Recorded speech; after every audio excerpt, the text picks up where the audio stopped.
Hi everybody, welcome to the module.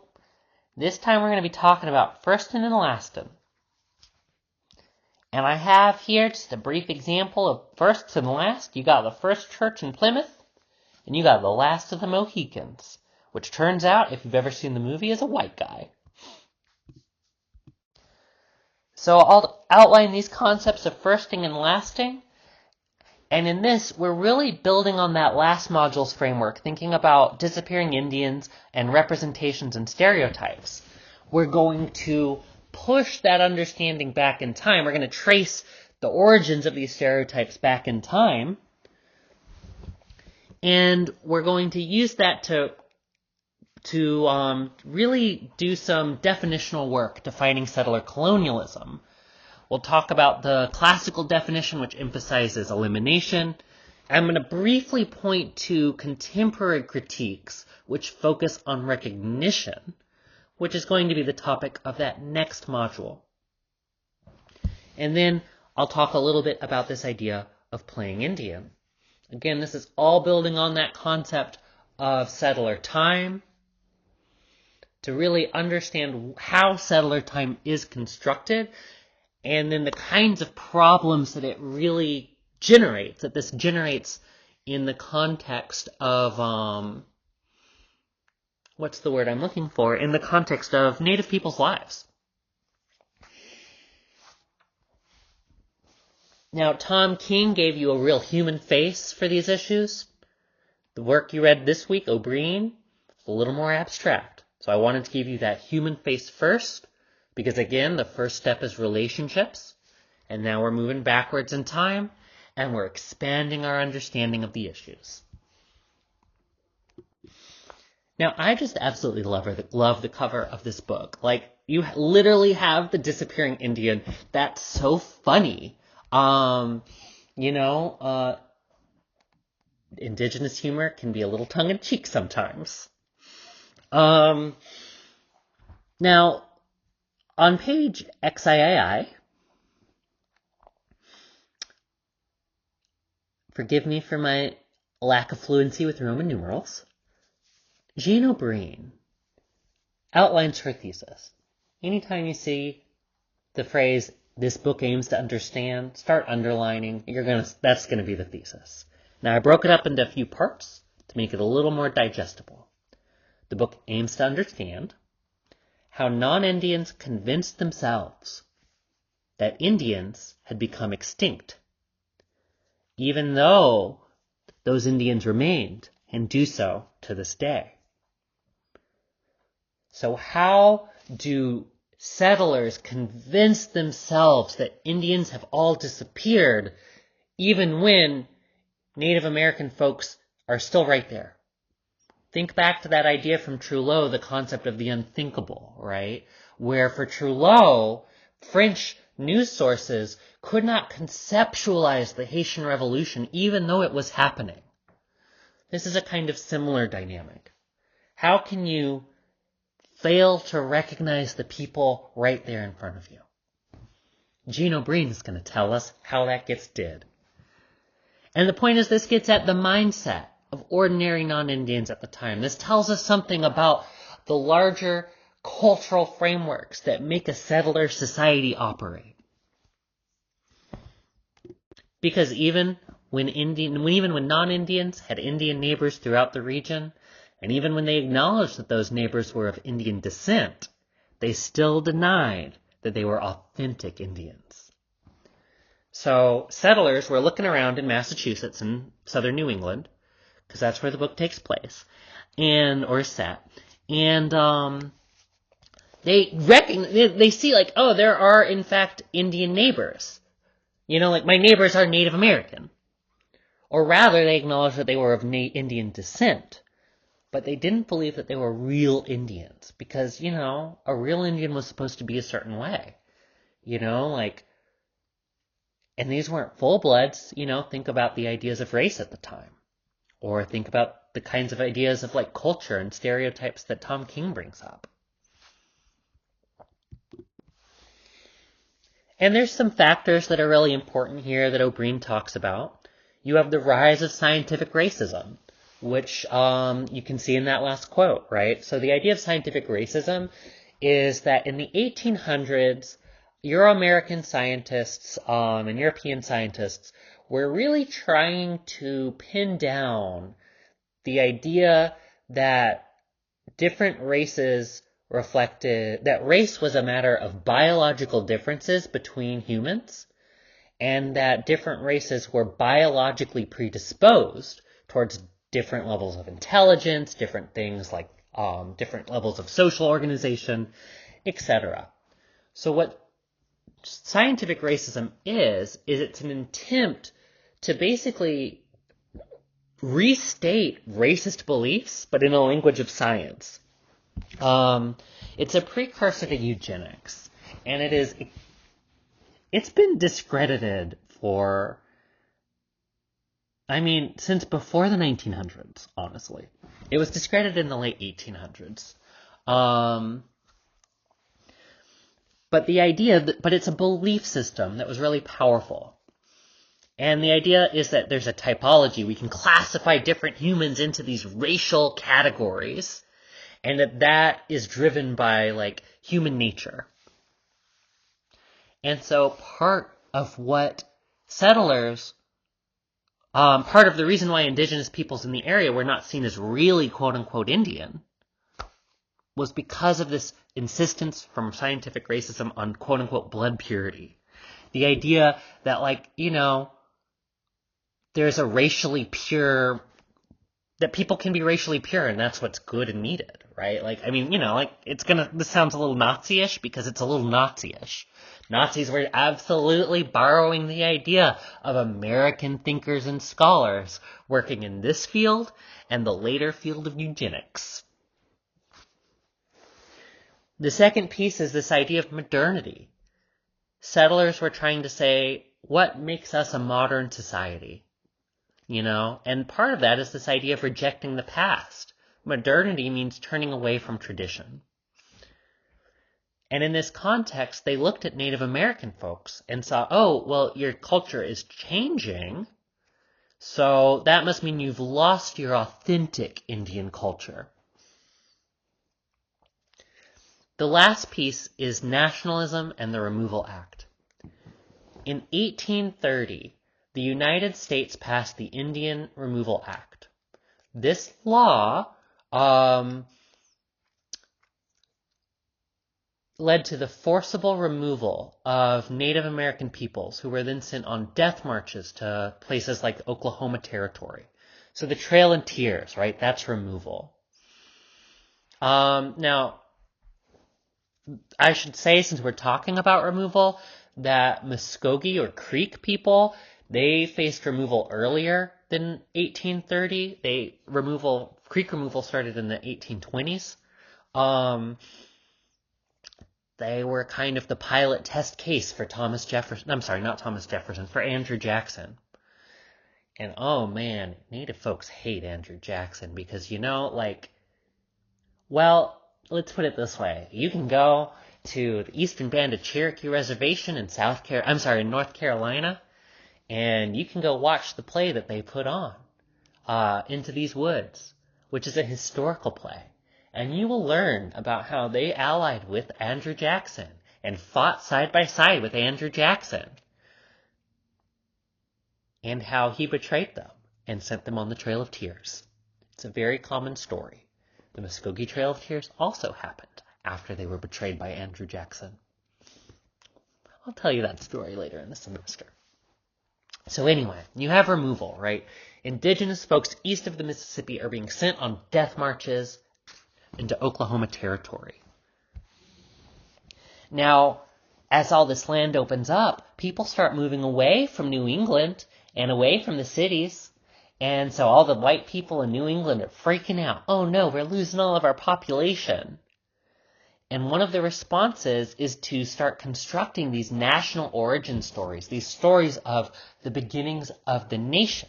Plymouth, Thanksgiving, right? All of those stories come out of this period. Thanksgiving was not a holiday until after the Civil War. And these origin stories usually tend to remove Native peoples from the narrative, right? They're there at the beginning, and then they end up disappearing. And through these storytelling practices, settlers are constructing the narrative that places New England, right, Massachusetts, Plymouth, at the center of the origin of the nation of the United States. And in that context, we see three processes within settlers' writing practices. The first is firsting. For O'Brien, this is the practice of cultivating narratives about the first of peoples, right? The first church in Plymouth, the first congregation, the first communion, the first man to discover discover North America, Columbus. All of these firsts that's a big piece of the literary genre that starts emerging.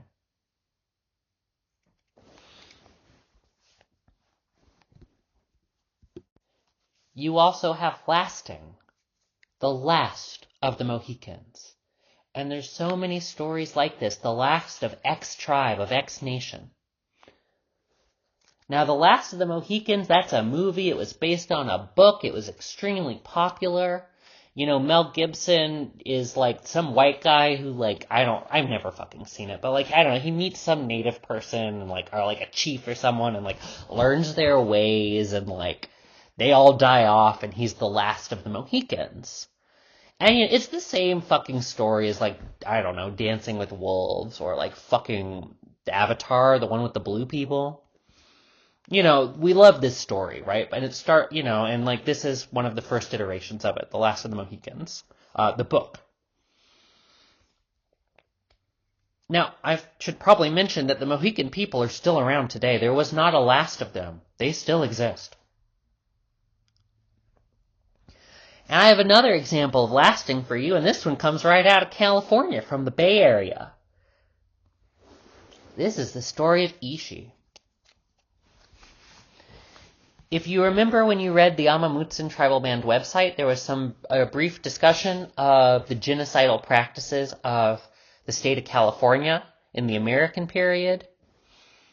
Well, as a result of a lot of these genocidal practices, a lot of people died.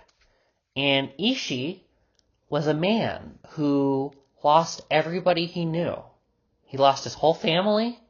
He lost everyone in his community. He's a Yahi guy, Yahi Native American. And because he lost all of his relationships, all of his people, he moved to Berkeley. And he met with the anthropologist at UC Berkeley, Alfred Kroeber. And he began to live in the Anthropology Museum. Because, he's a human being. He wants people in his life. And Kroeber does a lot of research on Ishi. Learns a lot. There's a lot of writing about the Yahi language as a result of this, about Yahi stories, Yahi practices. But you can also imagine how dehumanizing it would be to live in a museum where you are an exhibit of the last of the Yahi. And in the marketing materials, Ishi is billed as the last wild Indian of California. And people come to see him because he's the last wild Indian. And this photo is taken from one of those museum moments where he constructs a house as a kind of model. Now, I don't know if this is a small model or if it's just a summer or transitional house, maybe you're on a hunting trip and you just need to build something quick. It's not really supposed to be permanent. I don't really know the story. I don't know enough about Yahi material culture to answer that. But, it's a good example because here you see Ishi dressed in his suit. Often in photographs he's not dressed in suits, but I chose one where he was, demonstrating his culture to museum goers because he becomes a living exhibit.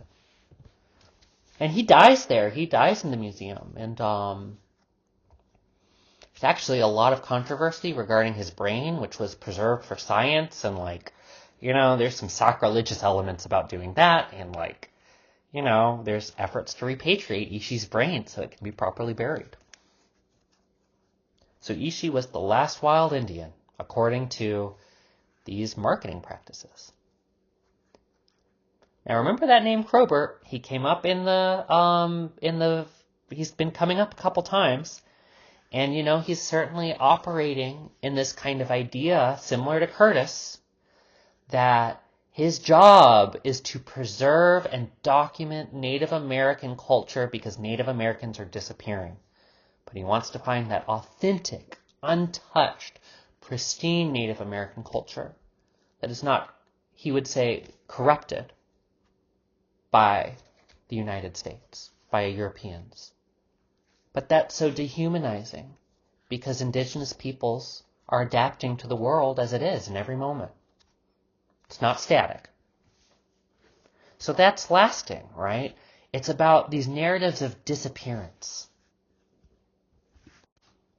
And then you have replacing. Firsting, lasting, and replacing. The ways that settlers come to be understood to take the place of indigenous peoples. So in one of these photographs, this is a photograph of what do you call them, Boy Scout troop from the 1970s, I don't know if Boy Scouts still do this or not, but it was a very big practice, right? Boy Scouts would do these rituals that were inspired by documents of Native American peoples. Maybe inspired is too strong of a word, right? But you see these kids, these young white boys, dressed up in war bonnets and banging on drums and dancing. But this was really common in the Boy Scouts, right? So, there's this kind of replacing. And then there's also, O'Brien talks about this painting. This painting of Black William selling Nahant to Thomas Dexter for a suit of clothes, circa 1829. And the point that she makes with this painting, right, is that this is a part of a story that settlers tell in New England, that they bought the land fairly in a fair exchange from Native American peoples, and that's how they came to own this land.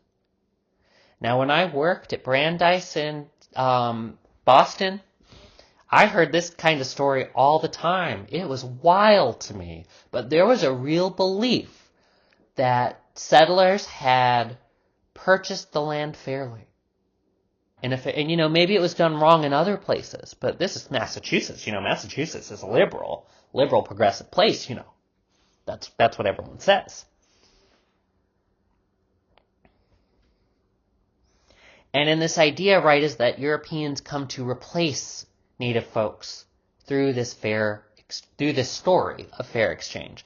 Now, the reality is quite a lot more complicated than that, full of all kinds of fun forms of corruption, mistaken deals, bad faith agreements, all kinds of complicated shit.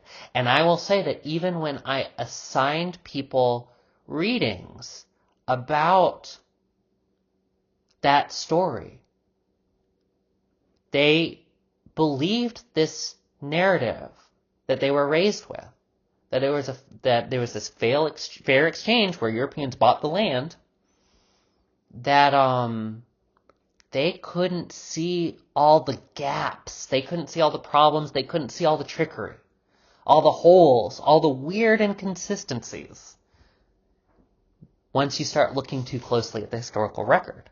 And it's nothing bad about them, it's just like these stories we're raised in, they're powerful. It's hard to get them unstuck, And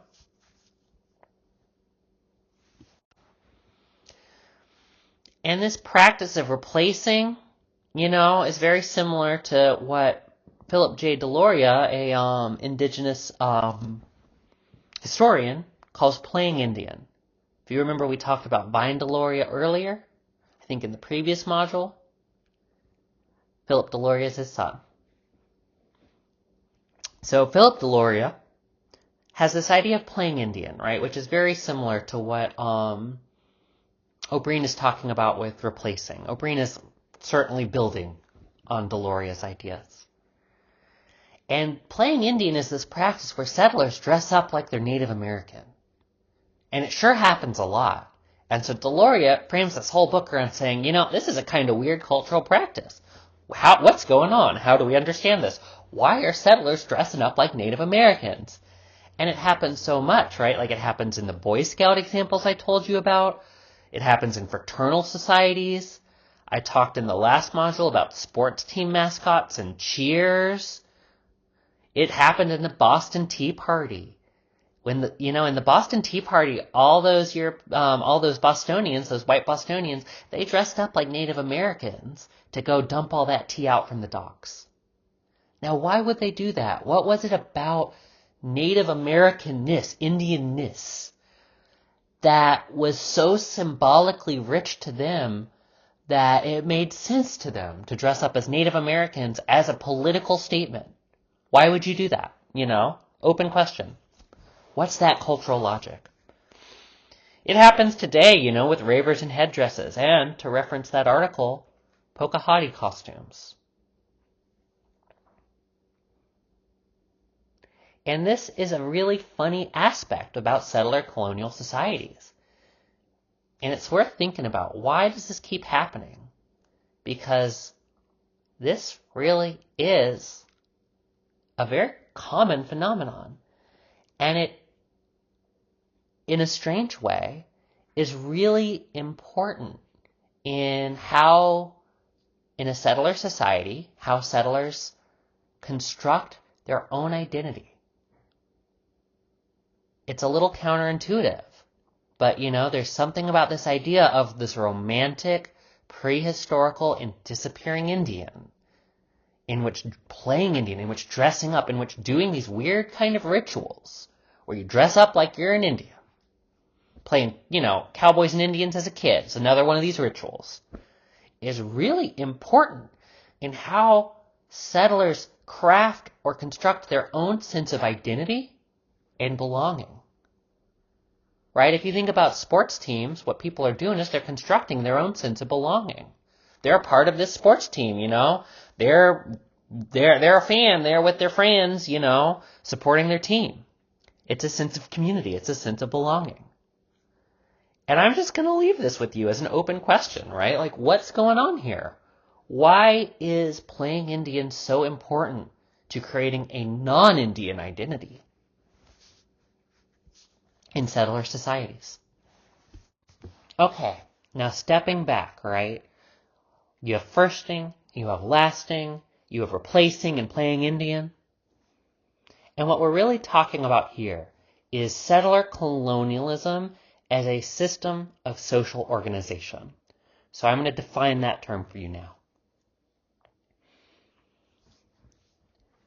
The idea of settler colonialism as a social science concept is that it's a structure, not an event.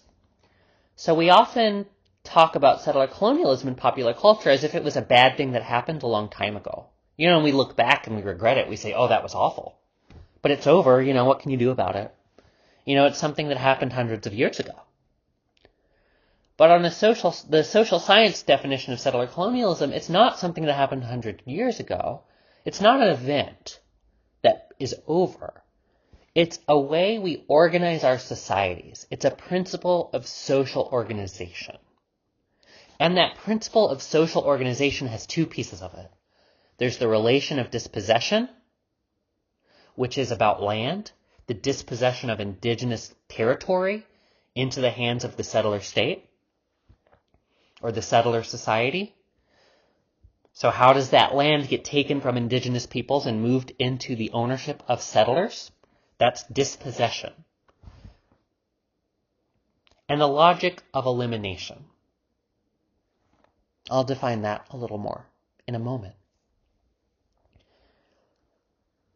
But the basic idea, really, on the most basic level, is that a settler colonial society is one that destroys to replace. It destroys the indigenous societies to replace them with a new settler society. That's a really big piece of the logic of a settler state. So replacing narratives, firsting, lasting, it's about destroying to replace. Indians have to disappear so that settlers can replace them on the continent, almost becoming native themselves as they play Indian. Which means, and this is another famous quote, to get in the way of settler colonialism, all the native has to do is stay home. Now let's go a little deeper into that relation of dispossession. There's three kinds of pieces here, right? And the idea is we're talking about social relationships and social roles. So in a settler social system, a settler colonial social system, you have these three roles. You have settlers, natives, and slaves. Or, that's the term used in the literature. I might say laborer, which includes enslaved labor, but it also includes racialized immigrants, right? So like in California, you have immigrations of Chinese folks and Indian folks subcontinental Indian folks who provide the labor force for doing things like building the railroads. You have Irish and Italian and Jewish immigrants, particularly out east. And some of those immigrants eventually come to assimilate and become seen as white, right? Like Irish, Jewish, Italian immigrants come to be seen as white, but they are originally, or when they first move here as immigrants, right, they are racialized. They are seen as racial minorities. And also, of course, enslaved Africans. So with these three social roles, these three positions in the system, natives are, right, like that's the land aspect, right? In a settler society, land is important. Settler colonialism is really about land. You also need labor. That's the slave or the racialized immigrant. If you're trying to destroy to replace, if you're trying to build a new settler society on that land base that has been taken from indigenous peoples, you need labor to do the building. And then the last piece in this system is ownership, private property. The land moves from the possession of native peoples. That's what dispossession means. The land moves from the possession of indigenous peoples into the ownership of settlers who see it as private property. And indeed, if you look at European and American philosophy, classical liberal philosophy, by which I mean liberal in the old sense of like democratic theory and capitalist theory,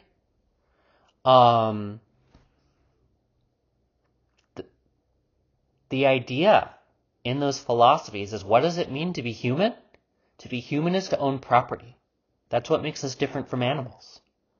Now, at the same time, some humans are seen as property, and you can see in this diagram, right? Like there's a lot of like complicated, like how do indigenous peoples fit into that? But, at the time, indigenous and black folks were not considered fully human, right? That's how it worked. That's part of the system. So these are the three pieces, right? You have the land, which moves from indigenous people to settlers, dispossession. You have labor that is brought from externally to build a new society that replaces indigenous peoples. And then you have the owners, the ownership, the landowners. And those are the kinds of social roles. So when I say, I talk about myself, I say I'm a settler. I'll tell you that. Like, I am a settler. I'm not a native person. I'm a settler. That doesn't mean that I think settler colonialism is awesome and I love it and I think we should do more of it.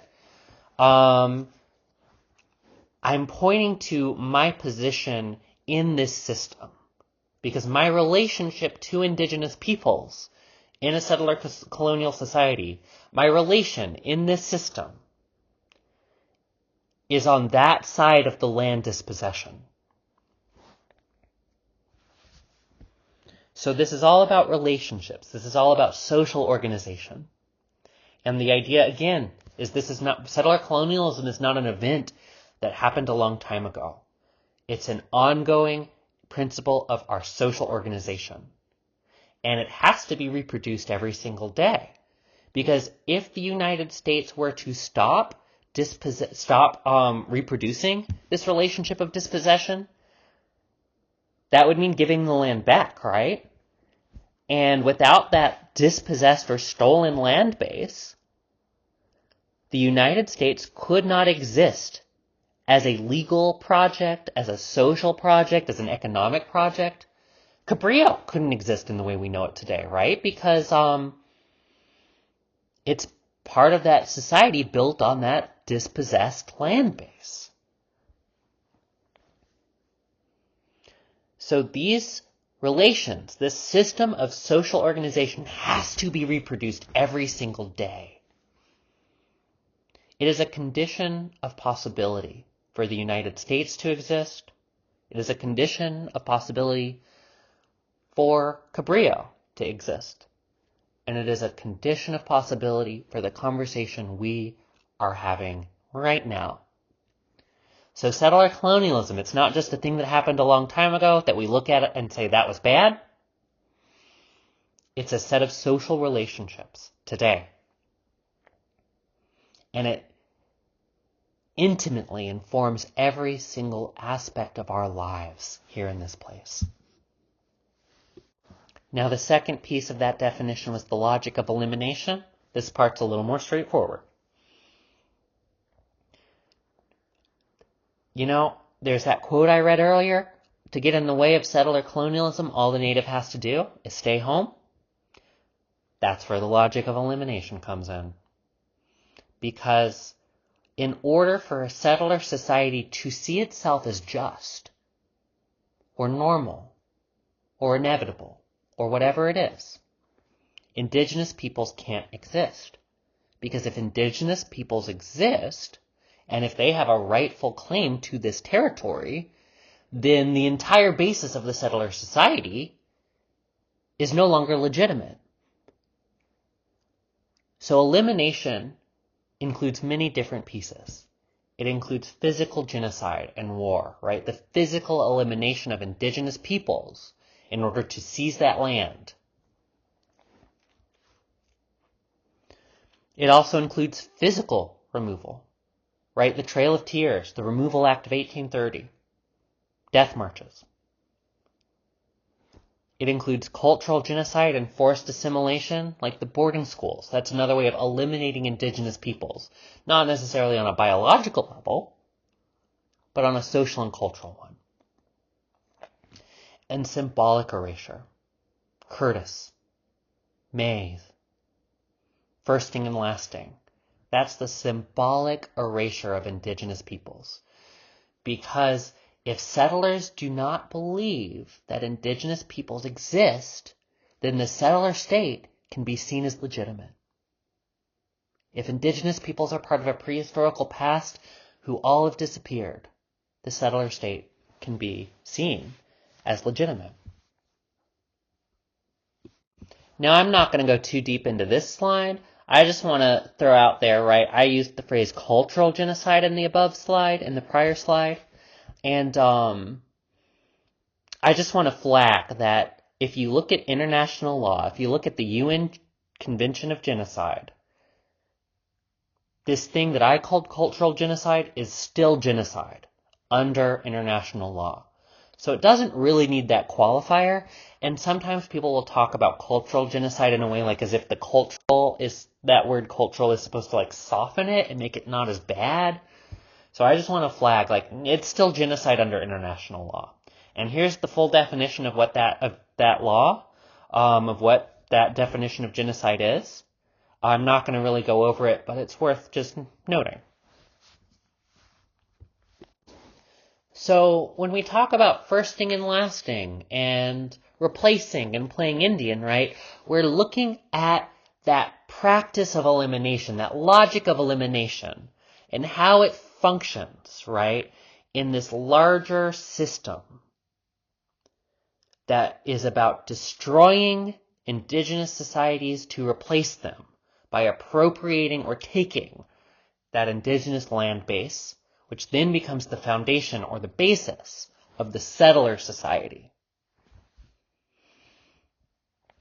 And so, O'Brien, I want to turn to the chapter title, Indians Can Never Be Modern, which is kind of this funny tongue-in-cheek point, right, that O'Brien is making, right? Again, she's Ojibwe, right? She's an Ojibwe person, and she's saying, oh, Indians can never be modern, right? There's a little humor here. She's drawing on the work of a French scholar, Latour. Latour has an argument that has nothing to do with Native folks, or at least directly. I'm not going to. Anyway, Latour. It's basically this idea that, modernity, we try to separate nature from culture. That's the belief system. But the moment you try to separate two things into a binary, you have to deal with all the cases of things that don't fit. And so, the binaries that are what he considers modernity, right, end up kind of like, the moment you create binaries, you also have those binaries get interrupted and challenged. And so O'Brien is talking about this and building on this kind of idea or referencing it, but to focus on modernity, particularly from a critical settler colonial and indigenous studies vantage point. And she has this brilliant quote where she talks about what she means. And I've just broken this big, long paragraph up into many different pieces to isolate the different phrases and concepts because there's so many parts. She writes, New Englanders embraced Indians because doing so enabled to establish unambiguously their own modernity. Non-Indians narrated their own present against which they constructed the backdrop of a past symbolized by Indian peoples and their cultures. Right? So we're looking at settler identity formation. How do settlers come to see themselves? And within this identity construction, within that identity work,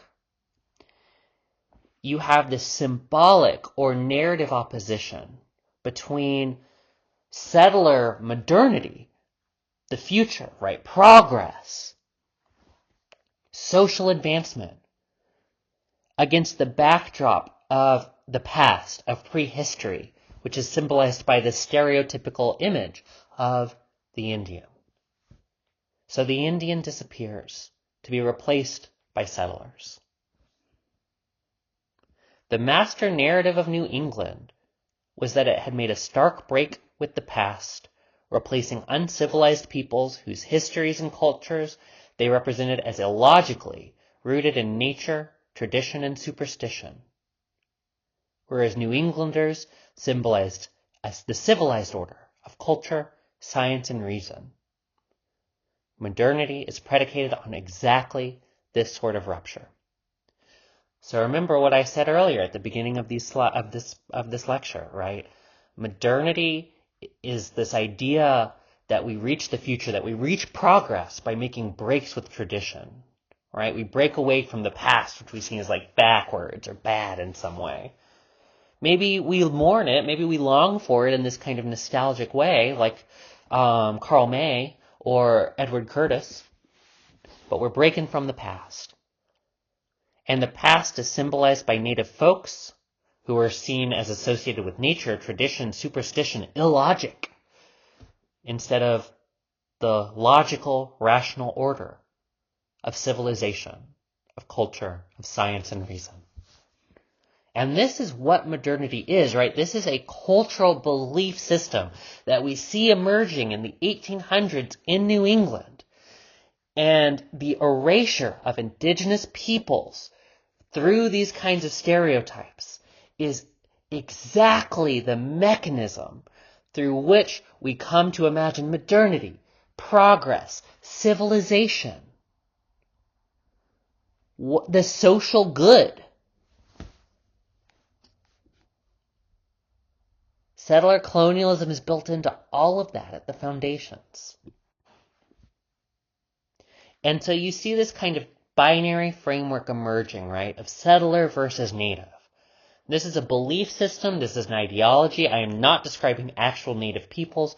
I am describing a settler colonial belief system that we see emerging in the 1800s through practices of firsting, lasting, and replacing. And so you have modernity, the future, becomes the purview, the property of settlers. So who has a future and who has a past? Or who is the past?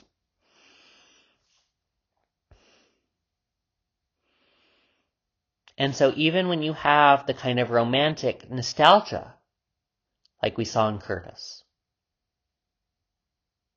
it's still a piece of this larger colonial belief system that says settlers have the future, native peoples belong in the past, and that progress is the emergence of order, rationality, civilization, culture, science, reason. And Native Americans as a literary trope, the Indian, as opposed to actual Native American peoples, comes to symbolize the opposite or the other of all of that. Now, this idea of progress is not too unfamiliar to us, right? Think about progressive politics, the idea that we should move forward and create a better world by turning away from all those nasty practices that past people did, like racism and empire. But we're still playing that settler colonial game of progress with all of these problems built into it. And what other ways of being in time might exist? Now, just as a last piece, I'm just going to flag this and come back to it in the next module. Current scholarship points out that it's not just elimination anymore.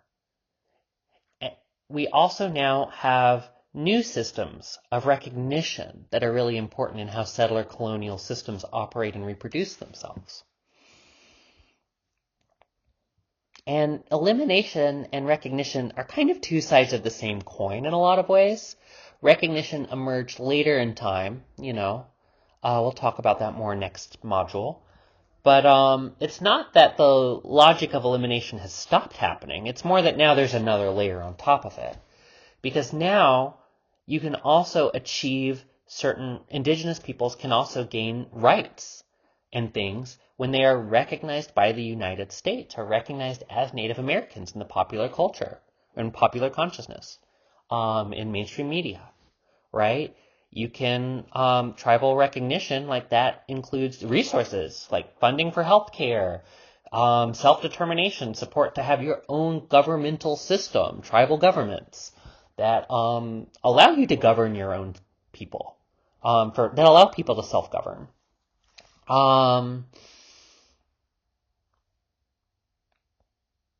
But what does it take to be recognized as Native American after hundreds of years of elimination? Especially when those practices of elimination haven't really stopped either.